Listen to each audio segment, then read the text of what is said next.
Thank you everybody for coming. We really appreciate it.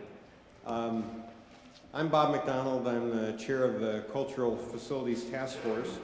I thought I'd start the meeting by briefly just going through a quick update of what's transpired and where we are today. And I'd like to offer that if any of you would like to, if I missed something, if you think I've missed something, or if you think I've misstated something, please jump in, because I think it's important that we all have the same background about what's transpired already before we get into the committee reports and what we're going to do in the future. On December 20th, I was asked by the Greater Cincinnati Foundation and the Hale U.S. Bank Foundation to recruit and chair a cultural facilities task force to take a look at what we should do about the Museum Center and Music Hall. From that date, we moved forward. We quickly went and recruited all of you, which we very much appreciate you joining the task force, and we toured the building. In January, we all got together for our first meeting. We all took a 4-hour tour of the building, and then we had lengthy meetings, initially led by the design team.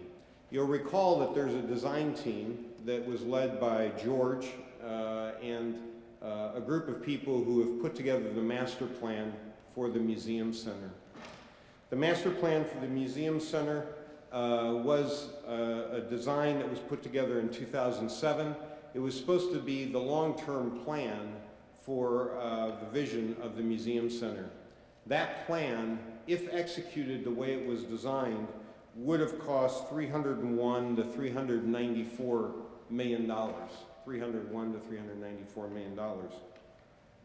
We went through the master plan with George and his team.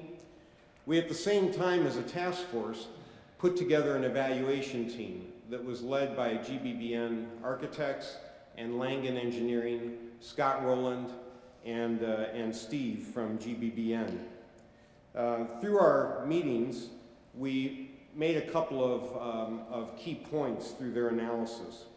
Number one, the renovation performed on the Museum Center in 1990 was not a full renovation, but was rather designed to simply bring the museums together in this building. The 2007 master plan that called for full restoration of historic spaces was predicated on Project One, which those of us who toured the museum know that Project One was the one historic wing that was done to full historic standard. Union Terminal has a low ratio of historic spaces, and therefore a large amount of flexible space is less expensive to renovate. That was one of the insights. There's room for expansion and underutilized space for future growth, and also for the potential placement of science exhibits, which we know are higher attractions for families coming to museums today. The Cincinnati Museum Center building can take us into the 21st century if in fact it is fixed. Structurally, we discovered that the structural frame is in good condition. It's the building envelope that's in poor condition. And it's basically the result of water intrusion, primarily through the parapets, where 1931 technology was used to cover the parapets and try to keep the water out, and it didn't work quite as well. Some areas of the building envelope need to be addressed immediately as constant deterioration is occurring. The flat roofs and the parapets are really what need to be replaced. The settlement of the slabs on grade has occurred on the lower level, but that also can be fixed. Relative to the infrastructure, the mechanical systems have exceeded their life expectancy. They're now over 25 or near 25 years old. There's mechanical inefficiencies because of the way the systems were originally put in. You have offices kept at the same conditions as museum space, and that's obviously not cost efficient. The lighting systems are obsolescent. They're all fluorescent. LEDs would be used today, and that would reduce operating costs. Full removal and replacement of the mechanical systems was recommended in the master plan. So the evaluation team worked with the design team as well as with the construction managers, Messer and Turner together. And we came up with initial cost estimates for the task force of $188.7 million. So from a 301 to 394 master plan to 188.7 initial cost estimate, with a project life that would take us through fourth quarter of 2018. One of the key variables there was whether or not we occupy the museum and continue to have the museum center open during the construction. The partial occupancy cost estimate is an average of costs provided by Messer and Turner, and that would add about a $10.6 million premium to the project, which would be $199.3 million, and that would take the project cost up. We also looked at relocation. The relocation was based on basically building this building, building a museum quality building in the parking lot of this building and tearing down this building. That cost came to about $305 million. And part of the demolition of this building was problematic because there's asbestos in the rotunda roof or ceiling, which is okay where it is, but if we demolish it, we have an issue. The other issue we found is the structure of the building is so strong. It's, those of us who saw it, it's nothing more than steel trestles. It couldn't be demolished with a wrecking ball. It'd have to be cut apart with a torch, which is very expensive. We also have looked at relocation to an existing building. This is work in process. After we met as a task force, it was suggested by John Barriott and Mario San Marco that the Masonic Center, the Taft Theater and the Masonic Center is up for sale. We think the sale price is about $10 million.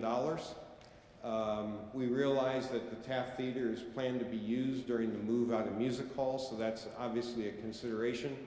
But we're currently in the process of evaluating whether or not that space could be acceptable with modification for a museum center, and what would it cost. Undoubtedly, we'd have to build garages, and we would also have to build some kind of population flow through it, because there are only 3 elevators in the whole building. One's a freight elevator. So we're working on that. That's work in progress. We don't know what the end result of that will be immediately. We also talked about potential value engineering, things like maintaining some of the existing systems, reducing and eliminating the Children's Museum from the scope, maintaining it in place, protecting larger exhibits, modestly increasing exhibit space to put these science exhibits in by moving some of the mechanicals, eliminating some of the finish upgrades that we looked at, eliminating some new catwalks around the rotunda, removing new bathroom equipment from the scope on the 3rd level. Again, some scope changes. That value engineering brought the concept budget cost down to $177.2 million. And then there were some additional 6 projects identified, which the value engineering subcommittee was going to work separately, which would add another, or subtract another $7 million, which could take the cost down to $170 million. So from a 301, 394 master plan, 188 initial cost, we're now down to about 177 to 170.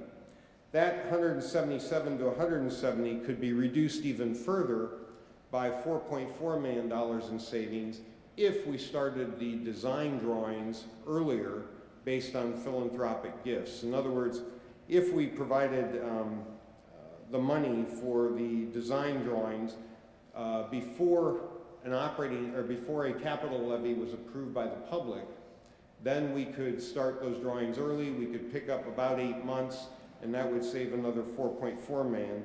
So we're down to about $172.8 million, with the construction finishing in the 1st quarter of 2018 versus the 4th quarter of 2018.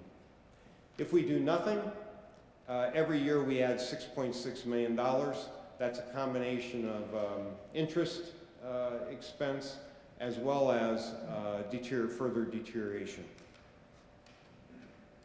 Some of the evaluation areas, or evaluation team identified areas for further value engineering. They included looking at a geotechnical review to see if it'd be possible to put geothermal wells around the building to reduce heating costs.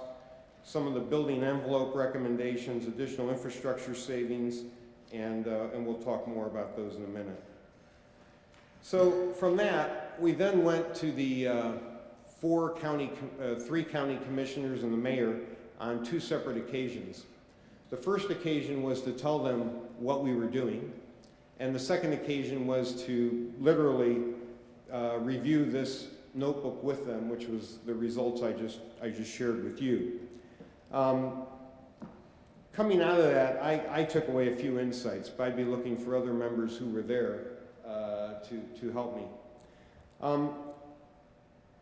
First of all, it was relatively clear early on that the county commissioners were not going to support 2 separate levies, an operating levy and a capital levy. And the time has now passed to get that operating levy on the budget in May. It would have had to have been agreed in February, and they pretty clearly told us that wasn't going to happen. Secondly, I thought that the reaction to the work we had done was expectedly outstanding. I think all of them were impressed by the thoroughness. They were impressed by the quality of the engineering and architectural work. They were impressed by the quality of the thinking. And I think, in my opinion, that shored up our ability to get a capital levy on the ballot after a sufficient time of explanation, hearings, and other things. One of the barriers to this whole process is the ownership of both Music Hall and the Museum Center. I have never seen a can kicked so many times between politicians, whether it's the city and the mayor saying that none of his capital budget can be used because that would mean city residents would be paying twice or would be taxed twice if a capital levy were brought to ballot, to the county commissioners saying, well, I'm not going to do anything unless the mayor does something. So clearly we've got to deal with the ownership of both of these buildings, in my opinion, to really get this figured out. And I know Moo's going to talk more about that later. We talked about numbers of about $170 million for the Museum Center, $100 million for Music Hall. 3CDC and Steve Leeper continue to do work on Music Hall. That's $270. Assume we can get that down through philanthropic gifts and other things, maybe to maybe the $220 range. And it was my opinion that the 3 county commissioners, as we talked about that range and talked about what that would look like for the average household in the county, that was not a scary number. I think any number below 200 is probably better, obviously, than any number above it. The other insight I took away was that time is important, because I think the county commissioners would like to hold hearings and have a public vetting of all the work that we've done.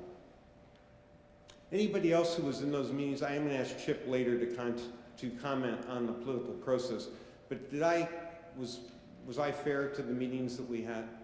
Anything else that I see nods? Okay.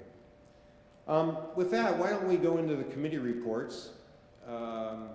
Anybody want to volunteer to go first, or should I just ask? Wick, would you mind going first? If you'd like, Wick, yeah, that'd be helpful. Wick and others have led the value engineering team. Wick, thank you for your leadership.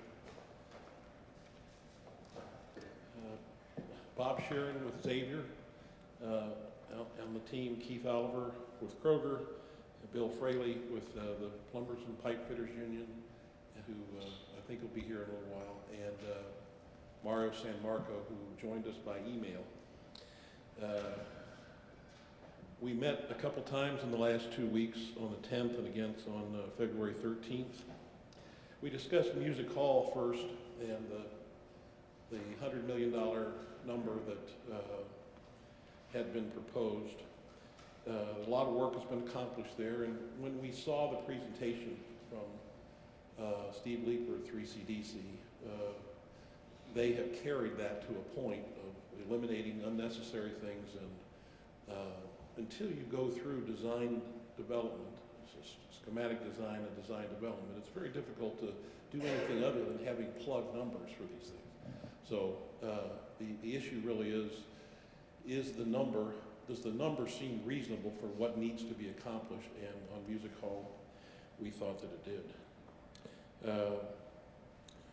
There'd be a lot of things that could be made during final design and engineering on that, but again, we're in a period now where trying to get it down too far and getting the money approved for that, you're going to not be able to complete the project effectively. And obviously, having too much money in any of these projects, we're not going to be able to get the money to do it at all. The Museum Center is in a little different position. In our meeting on the 13th of February, we brought in Steve Kennett of GBBN and Scott Rowland with Langdon to help us understand where we are. And it was very helpful to go through some more of the detail. They had placed a lot of the numbers in maybe what we would determine gross amounts for a lot of different contingencies and fees and what have you. And so we broke a lot of that down. We are plugging numbers here where we do not know what the final design and engineering solution is. So again, if you don't plug the right numbers, you're not going to be able to do this effectively. But we think the numbers that have been plugged in for the various activities are appropriate. The numbers seem reasonable for now, but there will be a lot of decisions to be made during the schematic design and design development phase for this facility. And let's see. We thought we needed to err on the upside for now, a little bit, but not too much. And when you think about the big picture, when we go through this with our corporate clients around North America in my firm, you're dealing at this stage with trying to understand what the gross number is, and this number is somewhere in the $170 to $185 million number. And to pin it down to something a lot closer than that, to say, well, Keith Oliver at Kroger was saying, well, I think, you know, if we did this with the fans, we could maybe reduce $40,000 out of here and so forth. Yes, I think that's very possible to do those things, but that's done during design development and engineering phases of this. It's just not done up front, and you can't do it up front because you can start picking it apart and you're really not going to end up with anything materially different. The two new If two new buildings were built in place of these two iconic structures, I think we were given the numbers that Bob just went over, and again, that seems reasonable to us. I don't know whether it's $305 million to build a brand new museum. Could you get that down to something else? But to get it down below $170 million or $180 million, it just doesn't seem practical at this point. So I think we are dealing with relatively practical numbers in the 100 million to the 180 million or whatever that final number is in the Museum Center. And we're realizing that when we go through schematic design and design development, all these numbers are going to have to be, again, evaluated based on what we need to do, and we won't know that until we get into the engineering. Bob, do you have any additional comments? Well, I meant Bob Sharon. I had one thought for you, though, Wick. A lot of us aren't as knowledgeable about this as you are. Could you explain the difference? I think Wick was describing the difference between the level of detail we're dealing with in the Museum Center is conceptual plans, I think. Yeah. And he said when you get to schematic and design development, that's when you really get into the really firm numbers because you're making decisions. That's already been done with Music Hall because the money was given, I think by some foundations or philanthropists, to do the design drawings for Music Hall. So the Music Hall numbers are more firm than the Museum Center numbers, but we don't want to go to the design plans until we're sure we can get a plan forward politically to get the money. And that's that I think it's about 4.4 million that I talked about, where we need to do the design work. Am I describing that correctly? So I'm just saying, we deal with all corporations around North America, big corporations, and when they assign us to a $100 million project, we first have to figure out just what part of that $100 million project, does it make sense? Is it a $150 million project, or is it a $75 million project? And many times the corporation has the same kind of delusions of grandeur that they say, well, we think we can do this for 80 million, and we look at it and it's 120 million. And you have to point out all the details that led you to that $120 million conclusion. But it's a long ways from that point, which is in conceptual, then you go into schematic design, and then you go into design development. At the completion of design development, you know what something's gonna cost, because then you're gonna go into construction documents. And the construction documents are just a reflection of what the design development activity is. So you can price through design development, you can price a facility and determine at that point, but up till that point, you have to plug numbers. You have to say, well, we plugged in so much for electrical, we plugged in so much for this. You can have specific ideas about what you want to do, but until you get into it with a mindset of, let's do this as cost effectively as possible, but we also want to do it so that it lasts a long period of time. You're not going back to the voters or the philanthropists and ask for additional money because we didn't do it right. So it seems reasonable to us that we are at a point on both these facilities that the amount of money is that's needed in order to move forward to the next phases. Any questions or comments of Wick or Bob or we're very fortunate to have Wick and Bob and the other Keith Oliver. These are all experts who do this for a living, so it's been very fortunate to have their help. Mabe, do you want to do marketing and outreach? You want to share the story somewhere? Share the story.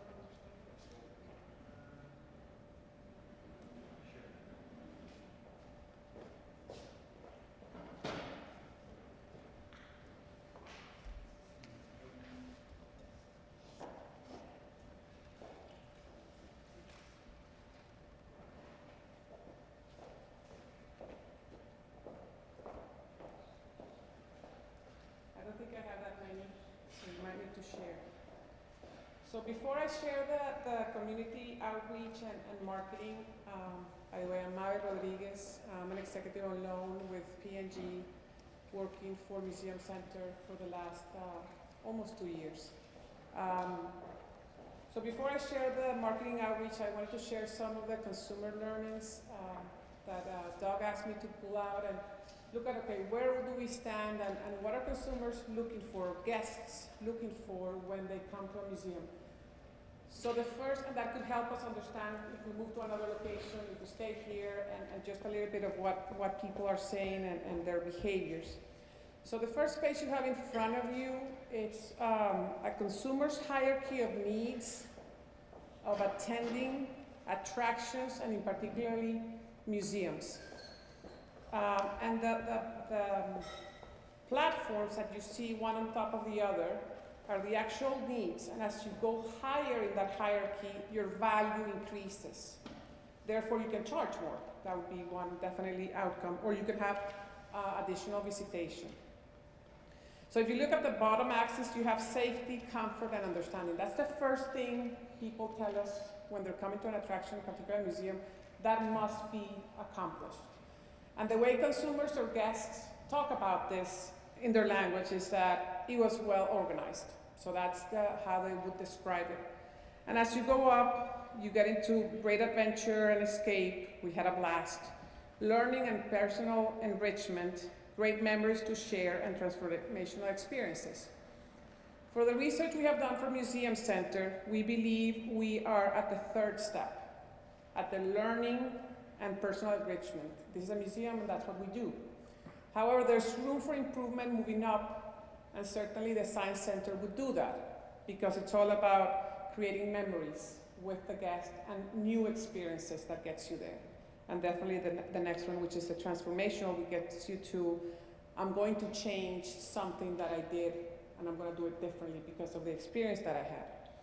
So one of the things I did over the weekend with this whole conversation around looking at the Masonic Center was to do interviews with members, focus groups, over the President's Weekend, on members that come to the museum that have children on the age of 8 and below. Because members are the ones that repeat the traffic to the museum constantly. And one of the things that I found out was that if we are to relocate or evaluate relocation, those moms would find it very hard to go to the Masonic Center. And the reason being the foundation around safety and comfort. Just the thought of driving a stroller and a 2-year-old by the hand through downtown, parking somewhere, going downstairs and crossing streets was something definitely that the guests, again, that I interviewed over the weekend, they said, I would just stop going to Museum Center. What I find here is a safe environment where my kids, I park, it's a safe parking. Now we have a little golf cart, if you haven't seen it. I come up with my 2-3 kids and I spend the day in a safe environment. So again, I wanted to bring this hierarchy of needs, and it just so happens that it reinforces what consumers are telling us. So that's one thing. The other thing that I wanted to share with you is that we look back at testimonials that guests have given us, particularly in the last tax levy, 2011, and the connections of this building, you may know this from yourself or your families, but we actually have over 100 testimonials that I included in the back of your pack, where you see that people have a relationship with this building, which creates a unique experience that no other building or museum has in this country. From bringing, their children, actually there's a testimonial of somebody bringing their son that was going off to a seminary, people going off to war, people getting married in this building, people coming with a school trip. There's so many memories captured in those 100 feedbacks that you have there, and we actually have videos, but we didn't want to take all the time to share that. If you look at your second page, it's a study that PGAV, and I believe most of you met the representatives from PGAV. They're a design and planning firm that specializes in museums and attractions.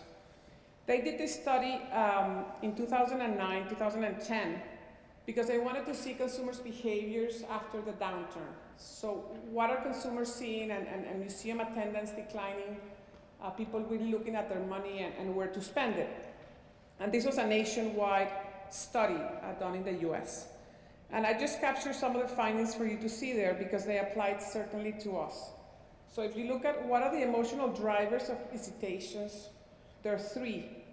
People want to reconnect with loved ones, they want to please the people they care about, and they want to have fun together.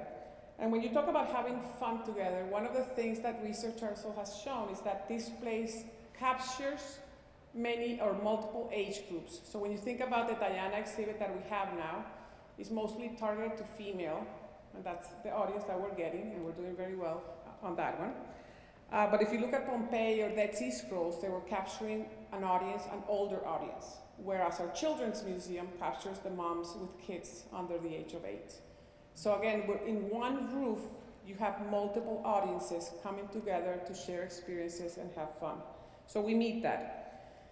Then the top 5 most important needs to feel satisfied with the attraction in the order of priorities, quality of product.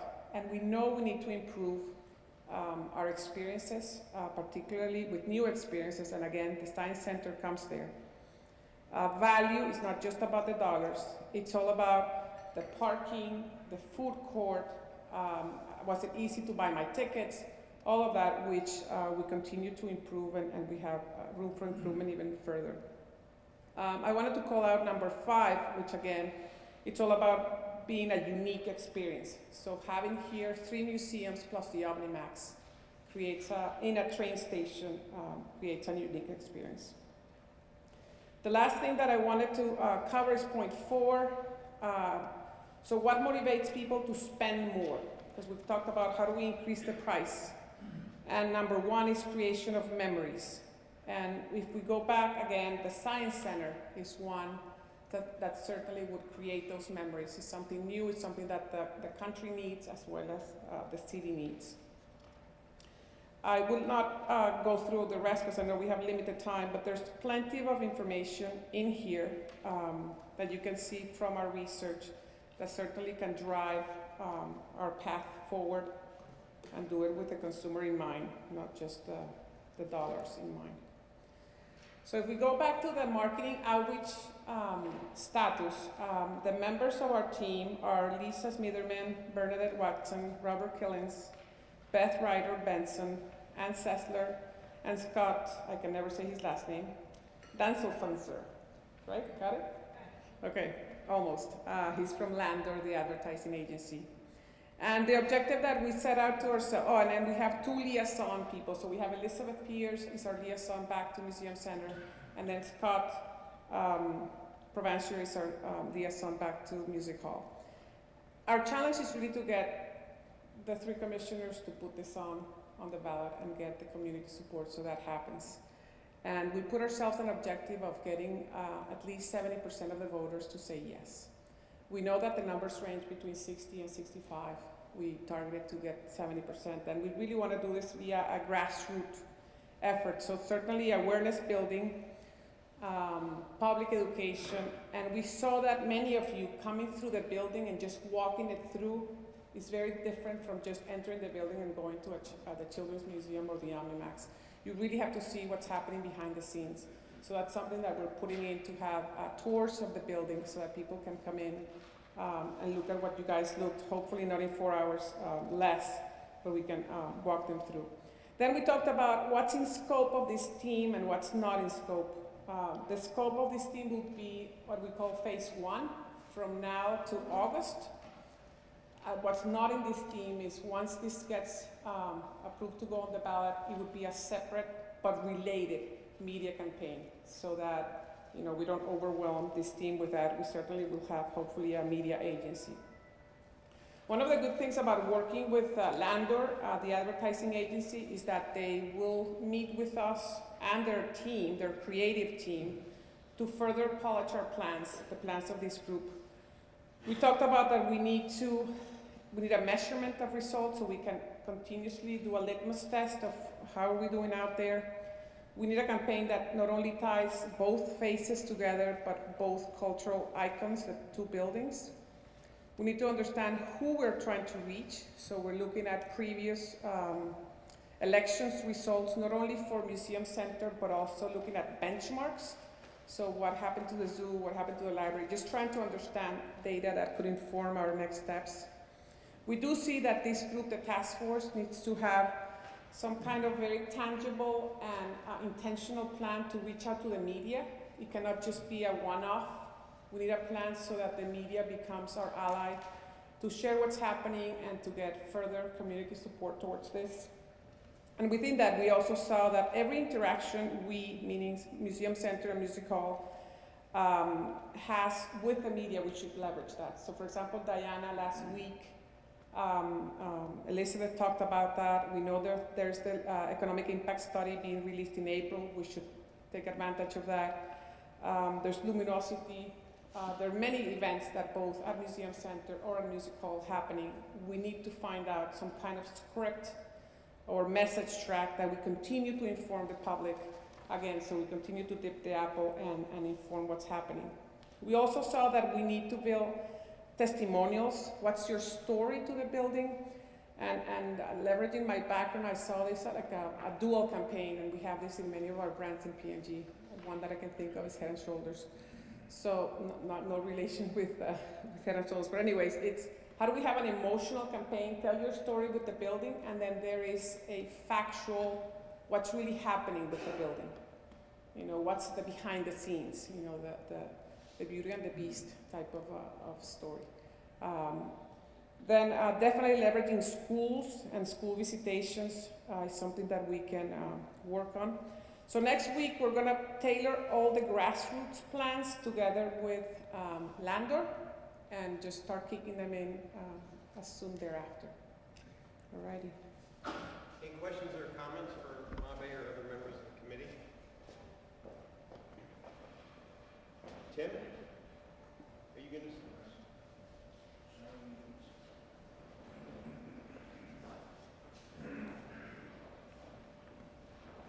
Or Scott?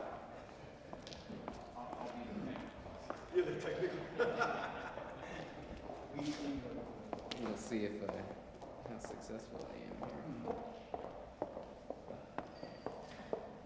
I brought my my entourage.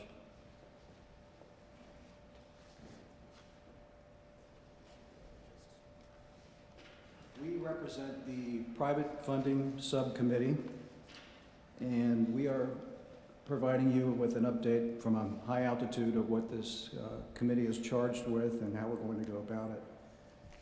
I'm going to move it. How do I click it?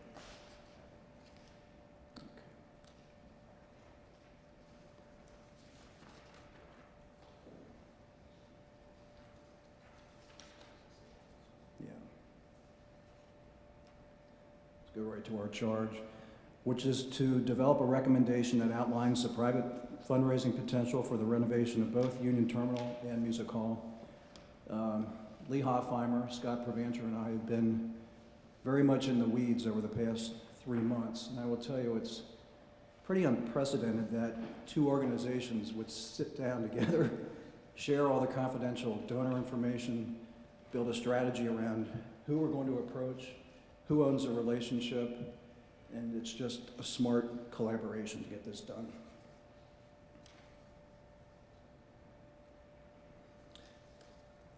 So what this group will do is to review and assess the current fundraising environment, including campaigns that could potentially compete with us. We'll develop fundraising scenarios, which you'll see shortly. We will continue to interview potential lead funders, understand what their expectations are, and we'll test some of these funding scenarios that we'll show you shortly. And finally, we'll develop a recommendation based upon this research. Scott? Well, I think one of the things that, as a subcommittee, we really wanted to focus on was first kind of understanding, so what drives successful campaigns? And once we kind of have a hypothesis around that, make sure that our research and methodology is able to drive us to an answer that folks can believe in and think is a reasonable number that can be raised for this particular effort. And so I think the group with the collective brain power from GCF and Lee's background in fundraising, and certainly Tim, who's been from a lead funder on many successful initiatives, we kind of came up with kind of a working list that we're going to back into as our methodology on how to prove a particular scenario. Now, I say that and also want to state that this is not an exact science. Many of you, I look out, have been part of really significant fundraising efforts in the community in the past. And it is important to remain agile throughout this process based on the conversations and the potential gifts that may or may not come in throughout the campaign. So just kind of walking through some of the logic, which will kind of lead us to a couple funding scenarios that I want to take you through. Obviously, leadership is a huge piece of what makes any particular campaign successful. And I think that through Bob's leadership with this task force, I think what has happened is we've started to broaden the brain power in the community that's thinking about this initiative. And I think that's really important because for many years these initiatives have been very much driven by their individual constituencies. And as Tim mentioned, coming together I think has changed the dynamic a lot in terms of how we talk about the conversation, but also I think is going to give the final recommendation that is developed by this task force, I think will have a lot more standing in the community because of the number of leaders that have been involved in this process. The next one I put down was importance of the project in the funder's mind. And Lee will get into this a little bit, as well as Shiloh, when we talk about the current funding environment. But it's really easy to get myopic when you're working all the time on these campaigns and not realize there are a lot of other needs out in the community. And we can come up with the scenarios all day long, but the reality is people have to decide to part with their cash for this particular initiative for any of those scenarios to work. I think it's important to remember that the donor is going to be in the driver's seat in a lot of where this, or I would say all of where the potential private campaign goes. So scenarios are great to look at, but again, it will ultimately be determined by the donors and their desires. Lead gift potential, and this is one that I think is extremely important when you look at how much you can potentially raise.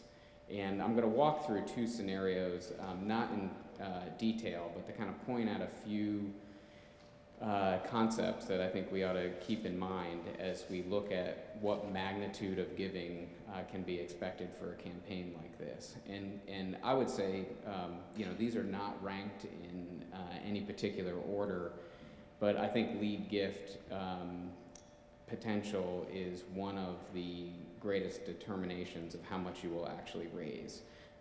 And I want to use just a couple scenarios, and I should probably put asterisks all over this because this is not meant to be, we haven't done all the research that we want to do in order to kind of get the subcommittee's thinking behind a recommendation.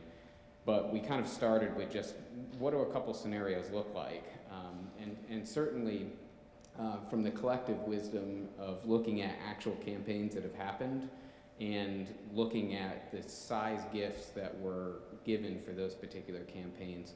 One in particular that was very fresh in my mind that we used in developing one of these scenarios was, interestingly enough, a cultural facilities campaign that was for 4 cultural institutions in Charlotte that I was part of before I moved back to Cincinnati. That just so happened to be a $250 million project and had an $80 million private fundraising campaign as part of that initiative. Interestingly enough, that $80 million campaign, just for information, had 3 $15 million lead gifts and 1 $10 million lead gift. So as you look at, what potential, again, that's not an exact science, but it shows you kind of the order of magnitude of the types of gifts we'd be looking at if we were going to stretch that far for this particular initiative. One scenario we just looked at was to say, well, what would it take, based on our best knowledge, to raise $60 million? What would that gift chart look like? And I think as we debated these things back and forth, you can, based on some modeling, back into a $60 million campaign with a couple lead gifts of $10 million, which, any of you who are both philanthropists as well as involved in raising dollars in the campaign or in the community, those are really, really significant gifts, particularly as you look at some campaigns in the past, 5 to 10 years in Cincinnati. But it also, not that $10 million it gets you there to, in its entirety. It also would assume that you'd have a couple $5 million gifts, a few $2.5 million gifts, and kind of down the path. One thing to keep in mind too, I've seen and have given advice against trying to backload a campaign too much. Everybody thinks you can raise a lot of money from a lot of people, and the reality is it takes a lot of really small gifts to add up to anything significant when you're talking of a campaign of this magnitude. So a few $1 million coming from a campaign that's from individuals that are giving less than, let's say, $500,000 or $100,000 is pretty typical. It's going to be very difficult to raise, I would say, much more than that, even for something that is as iconic as these buildings. It's not to say it's not an important part of the campaign, and I would say in particular, if this was the path we were going together, with the two landmark buildings, the giving could be, the modest giving could be a great way for the community to feel like they own these buildings too. So it's not to downplay it, it's just in terms of the total magnitude of that giving. I will only add that most of our large donors, we suspect, will be interested in a more systemic solution and providing a donation that's split between the two projects. I think that's an important sales point for this. And I'll make this point quickly. One thing that we wanted to do was to say, okay, we kind of backed into a $60 million number and we can see the magnitude of those gifts. What happens if we are only able to get one $10 million lead gift and then the next lead donor kind of paces off of that with a $5 million gift? As you can see, that drastically changes the outcome of the overall initiative. That typically the gifts that would come in following the lead gifts would kind of go down the path of being smaller and smaller and smaller as you move along. I think it is unrealistic that if there aren't a significant concentration of larger lead gifts, that is going to be very difficult to back into a number that's much larger than, I would say, the 45 million that's there. One other point. This is kind of painting a very broad brush on a very complicated strategy to try to raise this kind of private dollars. But so much of what you can raise will also, I think to Tim's point, be dependent on what the donors want that money to go to. Some donors are very excited about bricks and mortars. Other donors are very much involved in the organizations on the boards and understand the importance of annual giving that are keeping these institutions alive. Literally tens of millions of dollars every year that are being given for the programming. Not every donor in the community is going to be excited about just a bricks and mortar strategy. And I think one of the things we will need to really gauge and look at as an overall task force is where will the private philanthropy really want to invest its resources, and what's reasonable towards bricks and mortar, what's maybe reasonable towards refreshed new programming in the different facilities, or endowments that would not put us in the same place we're in now, which is lots of years of unmet maintenance needs. So those are all things that we'll need to consider. And one other important one too, which I'm going to turn it over to Lee to talk a little bit about, is just the fundraising environment.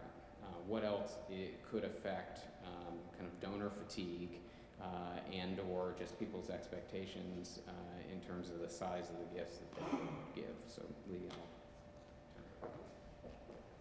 Thanks, Scott. I do want to remind everybody who's here that we are in a fully restored part of Union Terminal. So as you look around, kind of imagine what everything else in the building, the room that we were in before has been refurbished but not fully restored. So I always like to remind everybody that this is what the building could look like. A few years ago, we at Museum Center took a look at the fundraising environment, and we were charged with raising endowment, and we wanted to look at other cities that we considered ourselves like for various reasons. And so we chose organizations within those cities that focused on children, on science, and on history. And so let me just kind of step you through what you're looking at here. The dark area is funding drawn from endowments.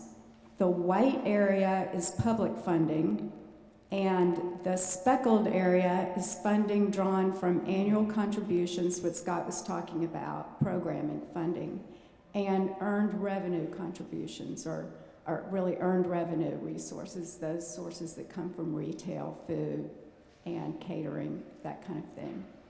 So we compared ourselves with the cities that you see on the left-hand side, and as you can see graphically by the bar, Cincinnati was the smallest in, as you get out slightly under $20 million total. So, in a little bit cleaner way, we looked at endowment and annual funding, in an annual source, that funding from endowment draw and public funding. So taking away all annual funding from earned revenue and contributions. So we took another look at it as well.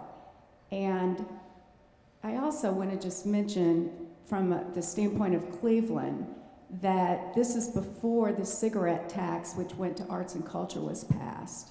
So their sources of public funding now would have been much larger.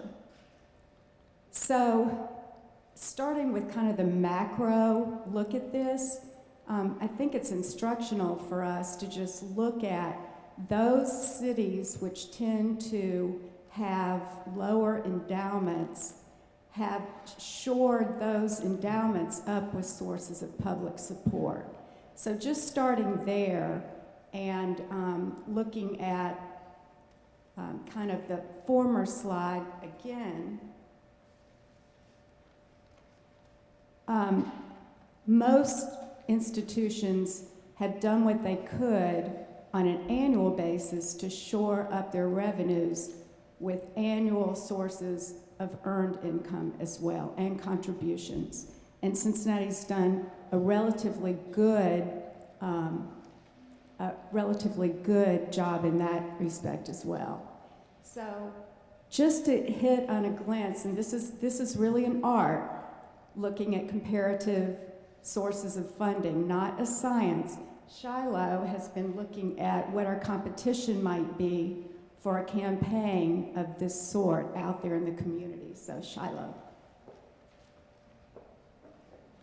Okay, this is research that we were able to grab in the last week or so. So far from complete, but I think it gives us a pretty good sense of the hill that we might need to climb. We have top of mind, and this includes both endowment campaigns as well as capital campaigns, does not include any programmatic requests, nor does it include any levy renewals or things like that. But we have identified 45 individual campaigns that are at least $2 million.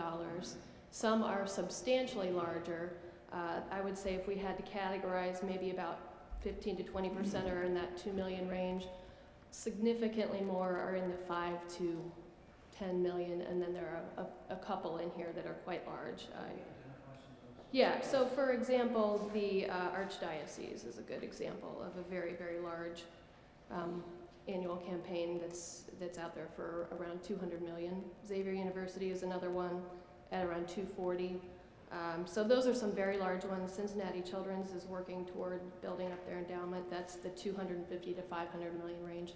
I would say these are the anomalies. However, they're still going to be tapping the same philanthropic pockets that this initiative would. So what we will continue to work on is solidifying these numbers and making sure that this is as complete as we can. And then we would be glad to share this confidentially, of course, with the rest of the committee. Thank you, Shiloh. Well, it's pretty apparent we'll have some icebergs that we'll need to navigate around, but at the same time, two bold gifts, I think, can open doors in this community that have traditionally not been open to these conversations. This conversation's been going on for over 10 years in this community, and part of me feels like saying, shame on us if we don't figure this out, because we'll lose these icons. I would also recommend, if you have a few moments, to walk through the Diana exhibit downstairs. It's just representative of the brilliant programming that goes on within this museum center, and the revenue here as compared to their peers puts them first in class. They also added a little annex to the exhibit that highlights Cincinnati notable wedding dresses, which I thought was another brilliant spin to put on this thing. Any questions we can answer for you? More to come. Thank you.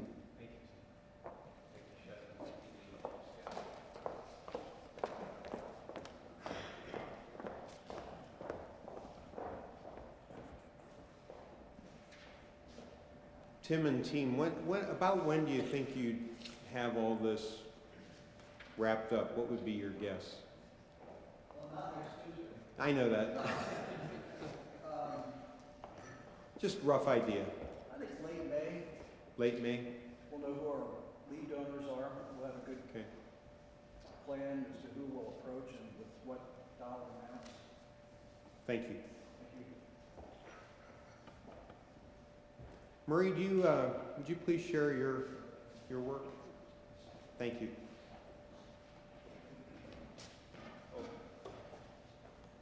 And Tim and Scott and Lee and Shiloh, when you talked about private giving, you actually are including corporate giving as well, correct? Yeah, I just wanted to make sure everybody realized that. Good morning, I'm Murray Sinclair, and Bob has tasked me with chairing the public finance portion of our financing options. And initially, Kay Geiger was co-chairing with me, but Kay has found it necessary to resign from the task force and due to some internal PNC issues, and has substituted a couple of her team to help us with it. And so our mission is to review and consider all the public options. And I've worked with Scott Provancher and Tim, because obviously the public and the private have to be tied together. Our members are Jim Evans, Scott Farmer, Chip Gerhardt, Tim Maloney, Kathy Merchant, and John Silverman. But any of you who would like to volunteer, we are need and are willing to take all the help we can get. Our mission, as I say, is to look at all the options. We've divided it basically into three separate categories. One that we loosely call public debt, another patronage, and then the third, private sources. In the public debt area, we're looking at a lot of different components, perhaps the largest of which would be a capital levy. And each area will have numerous hurdles that we have to get over. And obviously in the capital levy, one we have to market well, and as maybe talked about, and have to get through the commissioners by early August to get them to put us on the ballot. Sales tax levy is another issue that we've looked at. Again, very problematic with lots of different hurdles that we need to get over in that regard. We talked about a city-county port levy is something that we've also considered, and again, lots of inherent issues with that. We've talked about a state infrastructure bank loan, and that would be something that we did take up in Columbus, and work a lot with the people who have the government relations connections in Columbus. State of Ohio capital grant, we've already in the mix there. As I think most of you know, that the timetable for the capital budget has been pushed back, and we're now looking at around May, potentially after the primary, to get any indication of where we might shake out in that regard. Historic tax credits is a huge component, and I guess I date myself a little bit as I reviewed our findings from our original take. I reminisce back to Arlo Guthrie days and the 8x10 color glossies with circles and arrows pointing backwards and forwards and upside down and whatnot. I've never seen quite an ownership structure that's quite as convoluted as we have here, and it's really important that we sort that out. And that might be one of our highest hurdles, that we have to absolutely clear that hurdle to get onto any of the other potential sources. I'm an eternal optimist, and so I think there are ways of doing that. And as Bob indicated, talking with the city and the county, I think we can get their cooperation, and I think there probably is a side of them that would be willing to throw the deeds at us and say good luck. Not particularly the best solution, but hopefully we can work cooperatively. We're also looking at energy savings, and I think there's great potential to raise a not insignificant amount of money in that regard. So that's another area that we're working with some consultants who already are working with the city and the county and giving us some good advice as to where we might expect to come in that regard. Patronage, obviously, which is Tim and Scott have talked about. That is, as they point out, not a science. The public side is a little bit more of a science. There are lots of ingredients, many of which we currently don't have in our lab, and so we have to go find out how we can get those ingredients and mix them together and work in lockstep with the private philanthropy and what we refer to as patronage. And then the last area that we talk about is what we're referring to as private funding, which involves the historic tax credits that I've already mentioned, and then new market tax credits. And I apologize not having my 8x10 color glossies up, but at our next presentation, I hope we can do that. The new market tax credits is also a big ownership issue, and that new market tax credits do require having a for-profit entity that we will have to form, and a to-be-formed company, and we're working on that, and that is a little bit problematic, and we're working with the federal government, which I'm sure you all know is a lot of fun, and we have not had the reallocation going forward, and there's huge demand on the new market tax credit side. There is a new round of funding that should come out in April or so.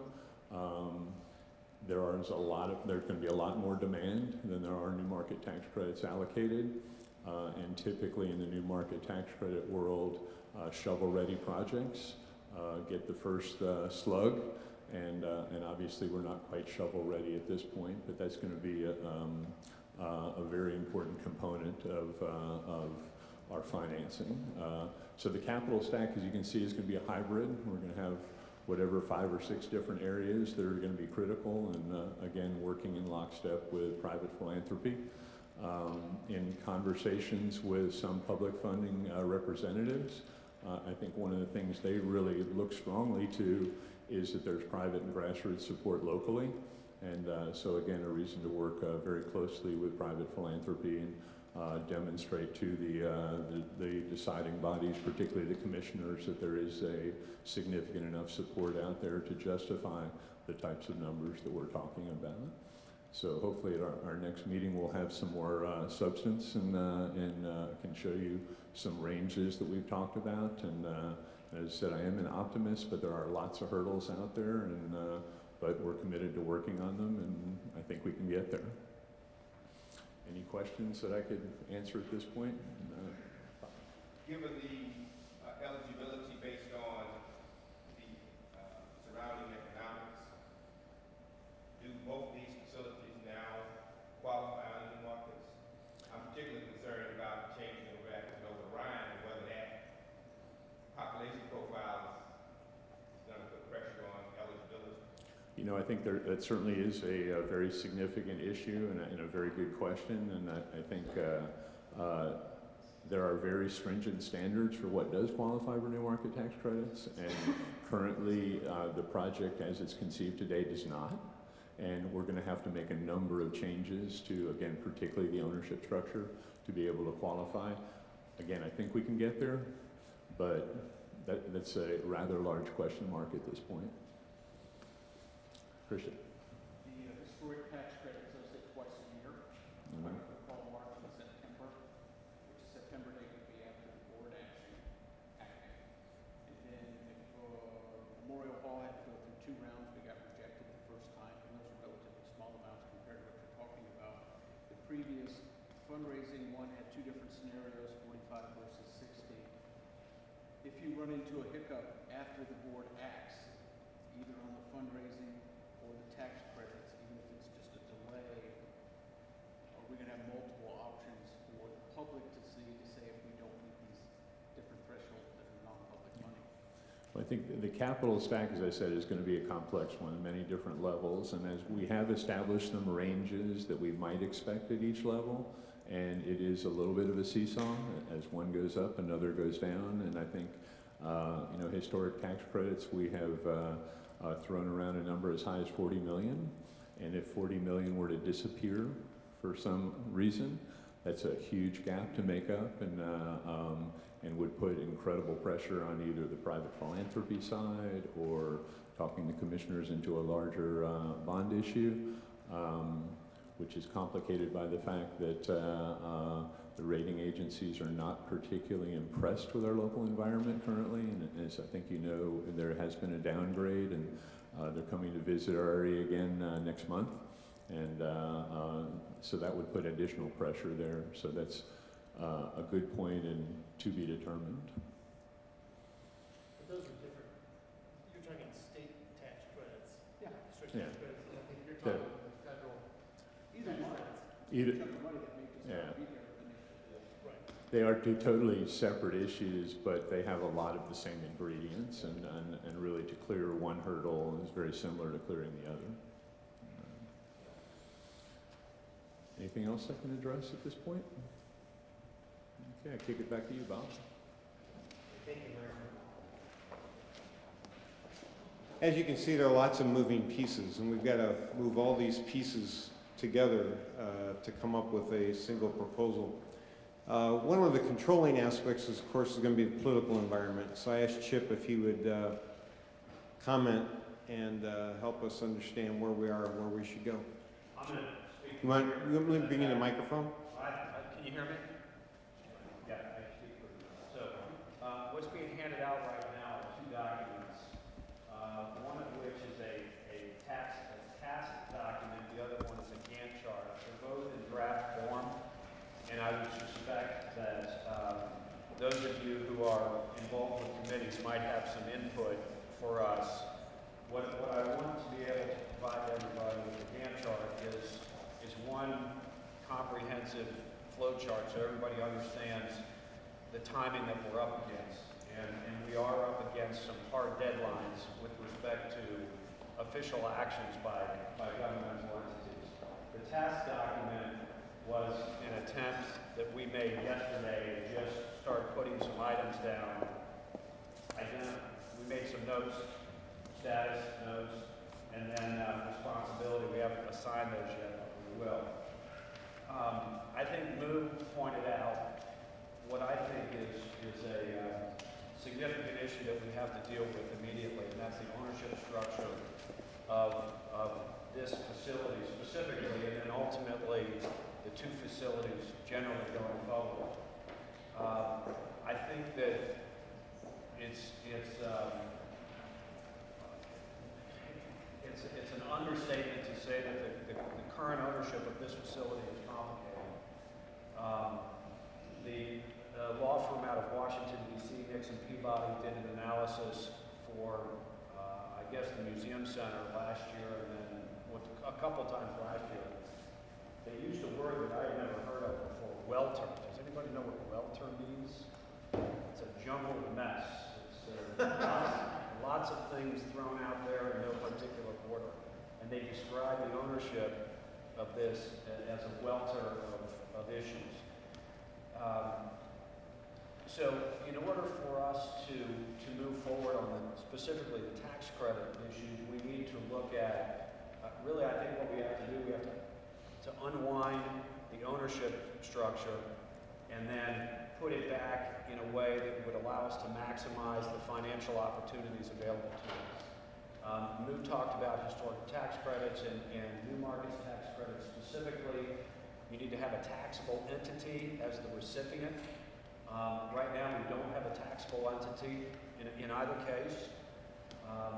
The ownership of this building, even though Christian would like to say it belongs in the hands of the city of Cincinnati, many believe that the city owns it, the county owns the facility, and the county owns the improvements.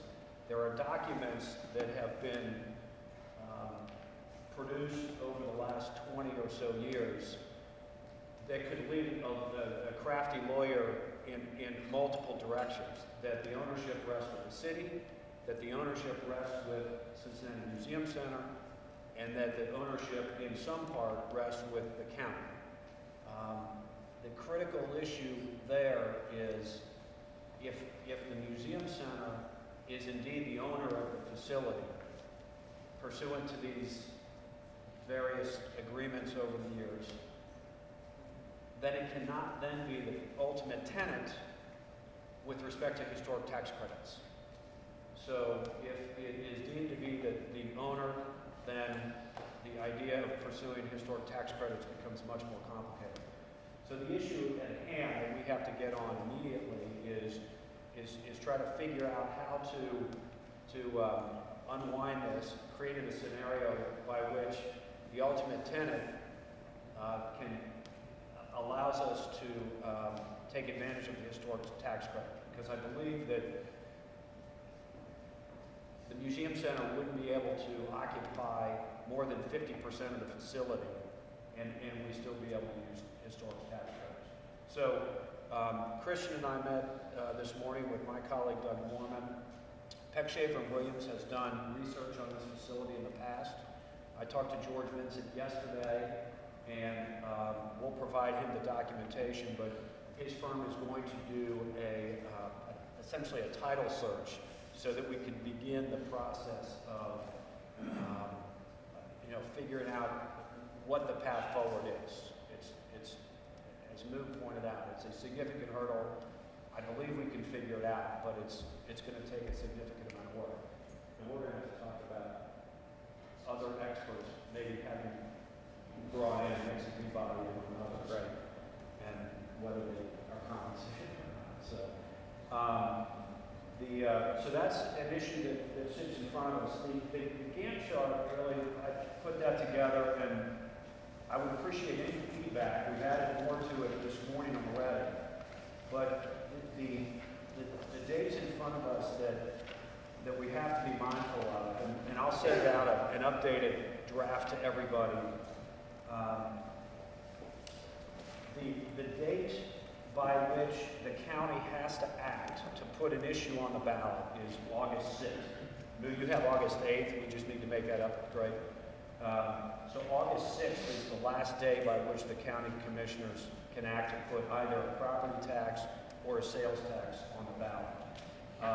It is, I would say, about 100% likelihood that the tax levy review committee is involved in this process.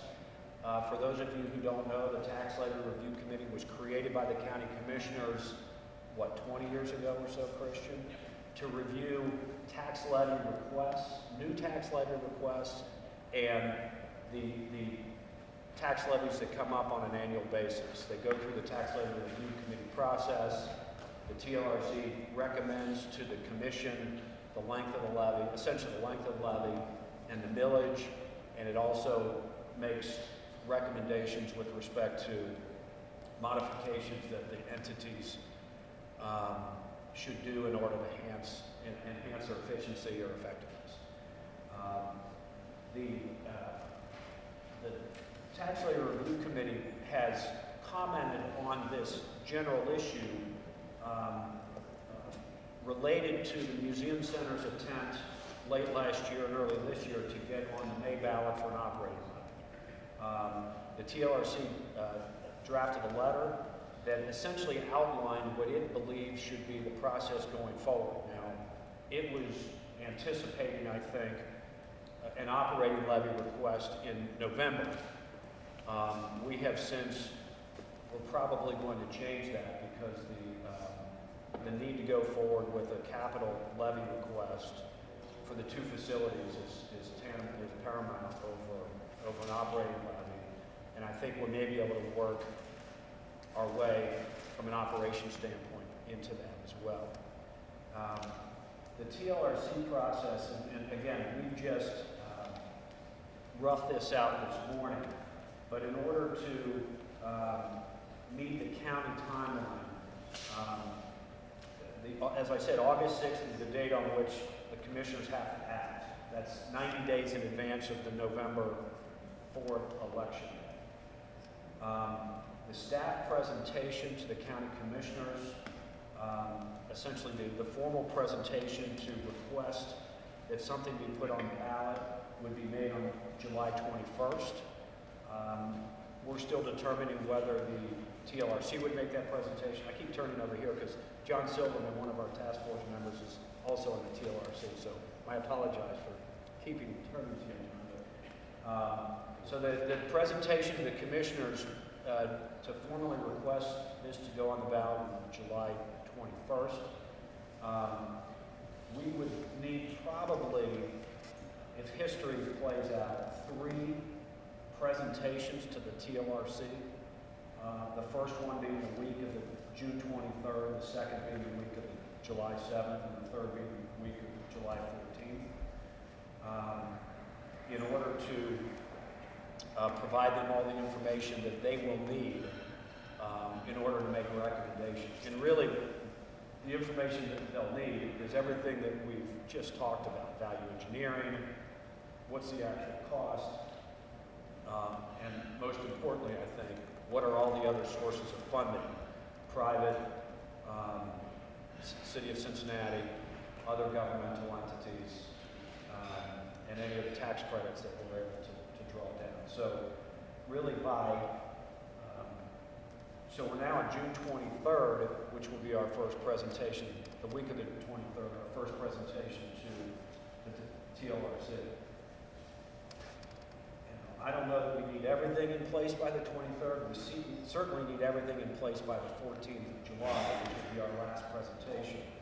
Because as I said, a week later, the TLRC or some body will be presenting to the commissioners and making a formal request.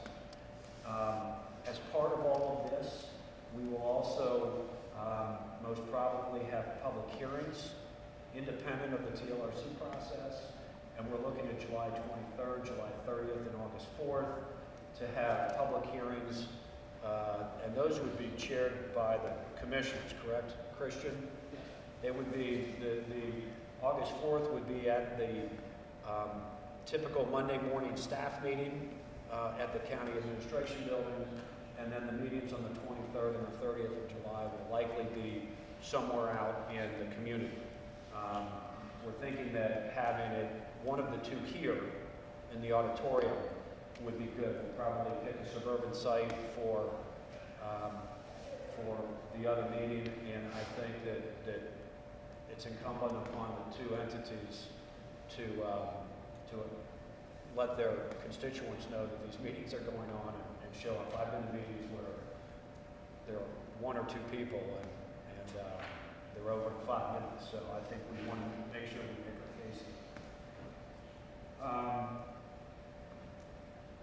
There are other technical aspects. We need to draft resolutions with commissioners by August 1st. We're going to need to formally work with the commission staff to get placed on the agenda for the commission meetings.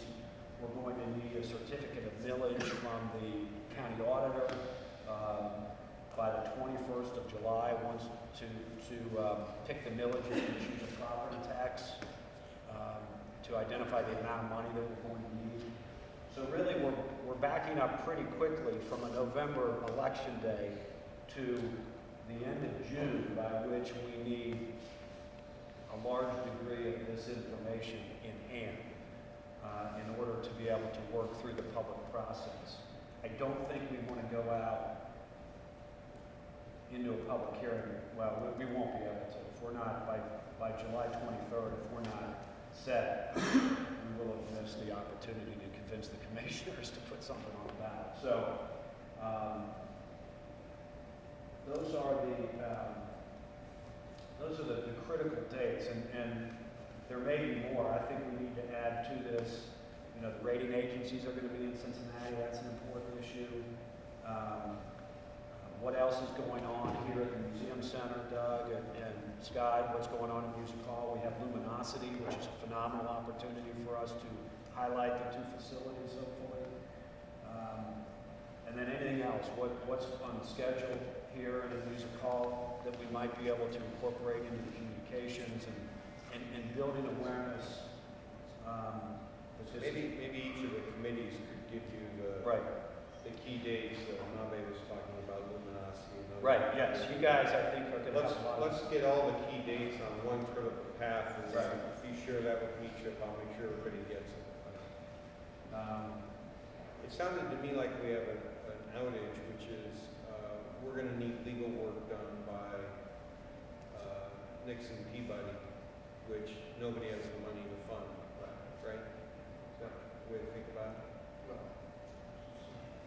pay for it, we have to pass. It's got they're not gonna do pro bono. Yeah. I think, yeah, this is a conversation we need to have shortly about, you know, I think between Peck and Dinsmore, we're gonna have some good work done in the very short term, but with respect to unwinding the knot and then retying it, right, that's high level legal expertise. Chip, do you want to clarify what Nixon brings to the table versus Peck and Dinsmore, just so everybody in the room is understanding why there needs to be a third entity? Well, they use words I don't understand. Good question, DC. That's worth $1,000 an hour. Well, they've done a significant amount of research already, and they are in the legal field. They're experts in this area. I mean, you guys have more involvement with them. Yeah, why don't you mention? So they are the experts to sell the historic tax credits in the marketplace. They have to sign off basically as bond counsel that these are all done, that they're legitimate, that there's not any legal failures with these, so that the banks, financial institutions who buy these can rely on them. And so they have a national reputation of doing these.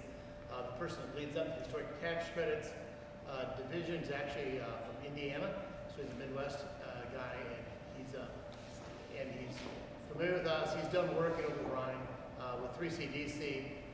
We engaged him. We heard he was one of the best in the country. He does this stuff. It's a national practice. It's all he does. But his opinion at the end of the day means that these historic tax credits are sellable. Without his opinion, nobody will. So. I'm not sure if I have this right, but I remember some discussion previously that as a new levy, doesn't the new state rule come in where you lose 10% of your levy dollars to the state? Well, so our budget has to increase by it's that gap? not necessarily. Right now, all levies in Ohio, there is a 12.5%.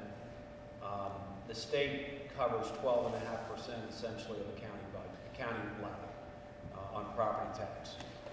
That law changed last year, and so any new levy that is placed on the ballot, the 12.5% amount that the state covered is now gone. So the entire amount is now the burden of the individual property taxpayer. So it wasn't covered by the county or another governmental entity. It would just mean that instead of us paying 87.5% of the property tax, we're now going to pay 100% as property tax owners. Those of us who own real estate in Hamilton County. To that end, another option is a sales tax. Sales tax, a 0.25% increase in the sales tax generates around $35 million a year. A property tax would be, what, we're talking 30-ish, maybe 30 plus years on the property tax. We priced 38 years. And so one of the options is that we seek a sales tax, and we could do it for, depending on what the number is, let's say we need 35 times 5 is $175 million. So a 5-year levy would generate $175 million. And we'd be out in 5 years. There's some political benefits to that. One, it's a much shorter term. The interest costs that are much reduced at that point. There are some that estimate, although I don't think any real scientific analysis was done on the percentage of people from outside of Hamilton County who pay our sales tax, but it's certainly more than pay our property tax, because it's only us that pay our property tax. You see economic, their economic center estimated, 40% at some point, but I don't know that their analysis was in-depth, and it was more license plates in various shopping areas versus real hard data. But again, I mean, it significantly shortens the time frame, and it broadens the base from which a property, the tax is paid. And it's not on a piece of paper. your property taxes, every time you look at your property tax bill, it shows every levy that's on there. And sales tax would just be a 1/4%, let's say, in this case, increase. Now, I think we've got to have additional conversations with the commissioners on this and others, but it's another option out there. That timing is essentially the same, or is the same as the property tax, and I think the process would be the same. Don't you think the TLRC would contemplate both?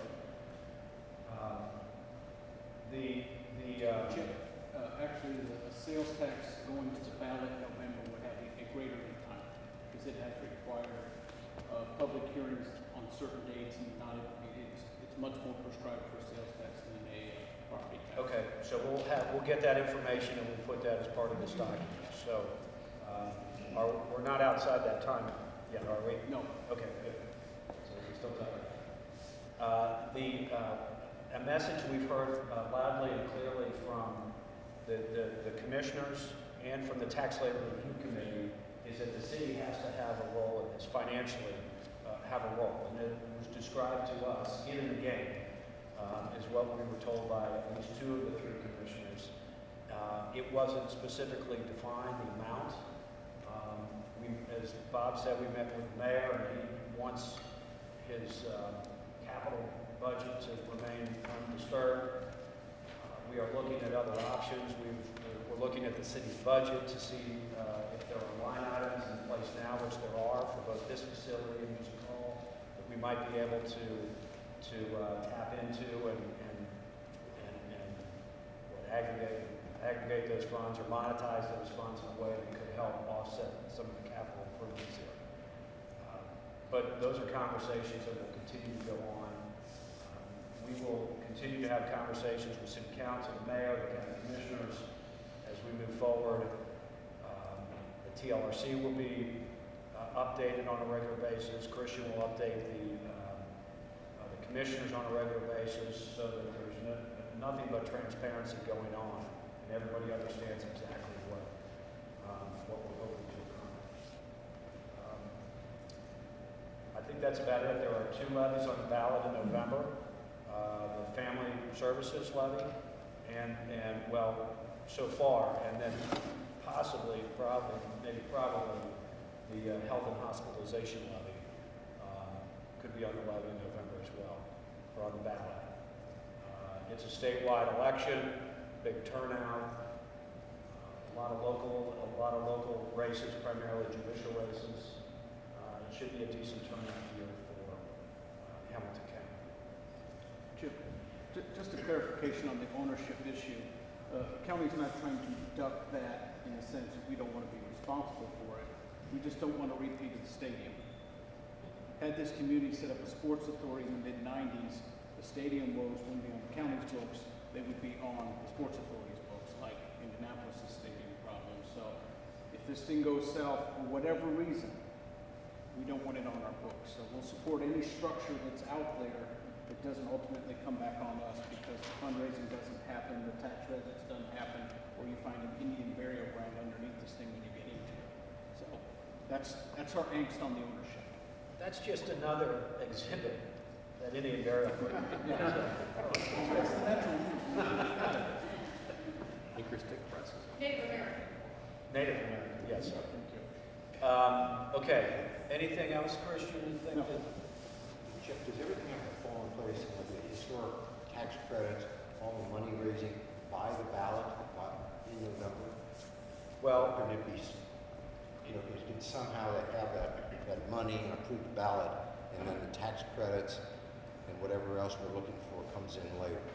Well, the issue is by the 6th of August, the commissioners are going to have to make a couple decisions. One, to agree to put something on the ballot. In what forms, sales tax or property tax, and in what amount.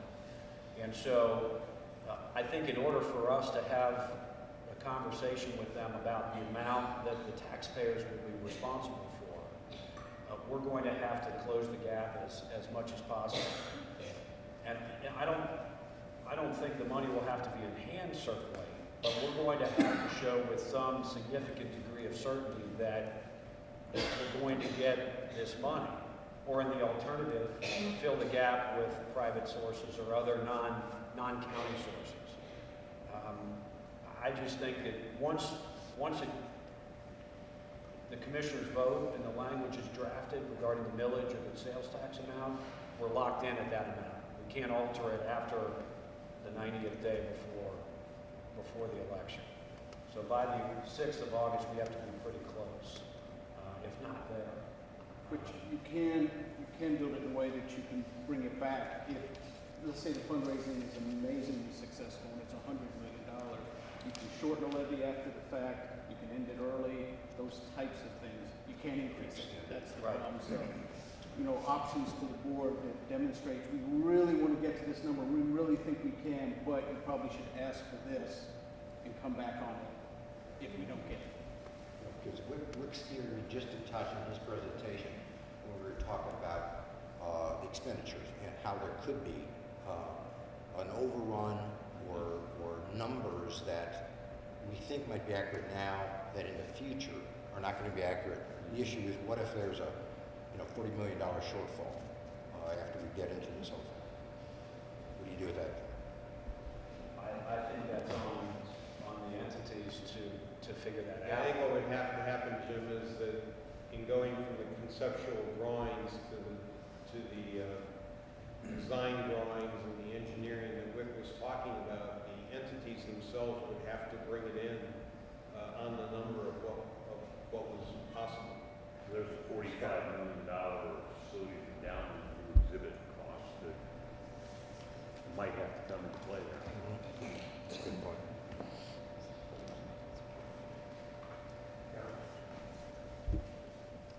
I don't see us being able to fund, maybe I'm wrong, so the question could be, should we fund going to the design drawings now, which is $4.5 million, in order to get a finer tuned number than what we have today. And I don't see being able to convince somebody to provide that money to do that. Or the need's not great enough between now and August 6th. But if somebody else sees it differently, we should certainly discuss it. Well, it'd be very abnormal to do that on a project, to fund it before Yeah. the project's been approved, because then you're talking about designing things you're not sure are going to be implemented. And I just think we're close enough on these numbers that if things come up, they can value engineer something down to meet those numbers. Right. We feel pretty strongly that there's enough money there and enough clubs have been put in place with the evaluation that was done here for the last renovation, and so we know what we're looking at. It's not like this is going to be a huge surprise. Yes, there are always things like that, but there's contingency in here. I think the 7% contingency numbers that was put in here is adequate to take care of some of those issues. So I don't see this as being wildly overestimated or underestimated. Right. We're about in the right What place. about the rest? Thank you, Wick. Thank you.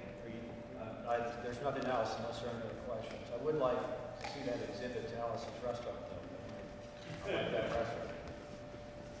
I think we've covered everything. Is there anything we've missed? There's obviously work to do between now and August 6th. Should we meet again in, let's say, a month, say March 20th? Same time, same place, 10 o'clock, 12 o'clock? We'll obviously be as quick as we can, 10 o'clock to 11:30. Here, March 20th, is that okay? Now I'll send a note out. I'd like to thank everybody for being here and for the work that the committees have done. Let's keep working together. We have a meeting this afternoon at 1:30, GBBN, to go through the Masonic opportunity or alternative. I'm going to be there. Nobody else has to come, but if you'd like to come, please feel free. We'll wrestle that one to the ground in the next 30 days as well. So we'll be able to report back on that next month. Thanks very much.